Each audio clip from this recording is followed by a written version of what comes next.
This thing an EOD dog can smell it.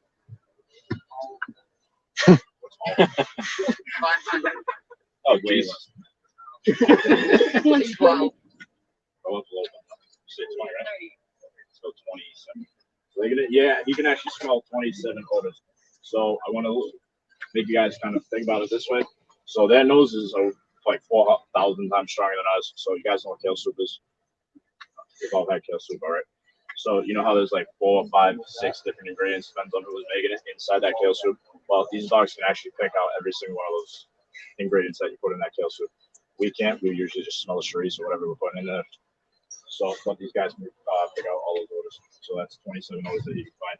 So these are our narcotics. How many odors do you think the narcotics dog can find? There's actually 2 answers to this one. Give me a find. Down. This is way less than that stuff. 4. Keep going. 6. 10. We're gonna go with the middle. So we're gonna go 9 and 8. So I'm gonna tell you 9 and 8 for a specific reason. So right now, we only have, my dog does 8 odors, but the one I'm gonna be training in November is gonna do 9. And the reason he's gonna do 9 is because he's gonna be training marijuana. Can you guys tell me why I would want only one specific dog to be trained in marijuana? I'm sure all of you guys know somebody that's smoking weed right now. Let's be honest. Come on. So it's legal. You guys can all smoke weed. But so if my buddy over here gets on the force and it's like, hey, remember me? You were up here in Attleboro and I needed your drug dog. But it's one of your buddies that is smoking weed right now. And he's also got crack in the car. So where's my problem? Weed's legal. Crack's not, right? Okay. I can't tell you what my dog just hit on. So I don't know if he's hitting on the weed or he's hitting on the crack. So now I'm going to go to a court and they're going to tear me a new butt because they're like, hey, idiot. How do you know he's not hitting on weed? He's hitting on the crack. So you know what happens to that crack? It's all thrown out and I go home looking like an idiot. So if weed's legal, why would we want a dog who can smell it? You guys say? No, why would you want a dog to know? Well, they're not going to. He's only a certain amount. It's legal. So how's it? Dog can't tell him out. Right. He's not going to be he can't talk to me. He can't be like, hey, moron, stupid. I mean, I'm the stupid one on there. He's the smart one. I'm just walking him around. He can't be like, hey, idiot, this is what I'm smelling. So, but now, I just told you guys we work for the jail. Take a guess. If they sneak it in at the jail. And so there's 2 reasons. For the jail and for what else? There you go. You guys are not, whether you like it or not, are not supposed to have reason. So that's going to be the other reason. So he's going to be doing these school searches around here, and if somebody detects that one of you guys thinks they have weed in them, and he's going to come in and search you up. So this thing that I keep spinning around is actually fentanyl. Now, they will do this fentanyl. We're actually just been stopped on this because obviously, I mean, I don't know if you guys watch the news. There's a lot of fentanyl going around. Everybody's kind of doing this because everybody's like, hey, heroin kind of sucks. I'm not getting high off this anymore. So some magical dude came up and was like, hey, this is way stronger than heroin. So we're going to start using this. And a lot of people started ODing and dying, and then they still keep using it. So this is fentanyl. So they will be, you can actually touch this. They don't want to tell you to touch it. With this, they'll be touching it. But it's not actually as potent if you touch it. It's more when it gets airborne. So the problem with this when it goes airborne is because that's when you're going to stop ODing. So my dog is actually an aggressive alert right now. What I mean by an aggressive alert is he's going to scratch at the area where he's going to find it. Sleep! Sleep! Want to put something out for me? Yeah. So he's actually going to scratch at the area where he's going to actually smell the narcotics. So if I just told you if that gets airborne, why would that be a problem if my dog's scratching on an area? Because that might not be the actual area. It's going to be the area, but what's wrong with the area? Right. Now, the dog, it actually takes 10 times more amount of a narcotic for the dog to OD than me. So the dog might be all right if it's a smaller amount, but I'm pretty screwed on the end if he's scratching at the area and it gets up to that. Right. So can you hold up the fentanyl again? Yeah, you guys know. So the amount of fentanyl in this thing,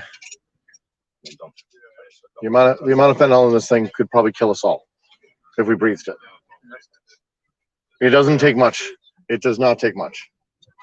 So if like the dog kicked that up, and we were breathing. Carfentanil is even worse.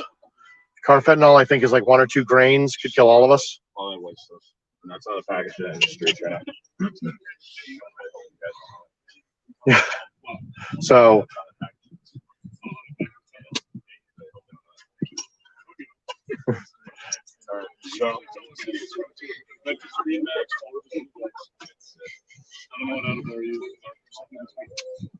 All right. Blue Pride. So I just told you one of the alerts. So there's actually 2 alerts: the arrest alert and the pass alert. Lieutenant Almeida's dog is a bomb dog. He's gonna smell out all this great stuff, fireworks, TNT, got shotgun shells in there, find casings. I mean, there's dead in there, C4.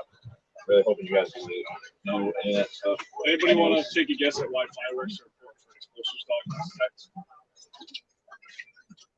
Are they the most common? Well, I'm not even worried about the illegal firework, whatever. That's why do you think it's important for an explosives dog to protect fireworks?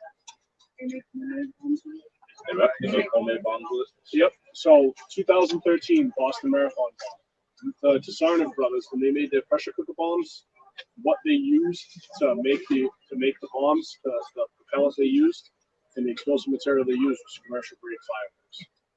So they used that, put it in the they lined the pressure cooker with BBs, and they used fireworks as their explosive to make the pressure cooker bomb. When they did the raid at UMass Dartmouth, they found They found leftover firearms remnants, broken out packaging in his room, which is what they utilized to harm people. The best thing that happened that day, as terrible of an event as that was he put them on the ground, because that's why you had a lot of injuries there were a lot of amputations on people's legs.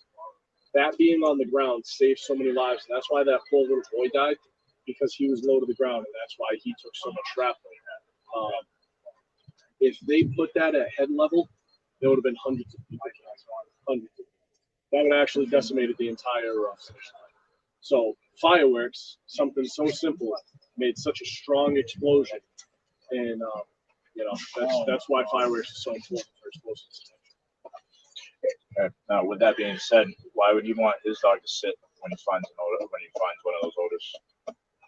rather than it, And I just told you a bad reason why my dog is going to scratch, which I'm going to start getting away from now. So if my dog's scratching that area and he hits fentanyl, it comes up in the air, then I'm kind of screwed, right? So now you can imagine if the dog's scratching at a bomb, then probably everybody's dead. And then Sergeant Dillingham is going to train a new dog and get another hand. Right. Sucks.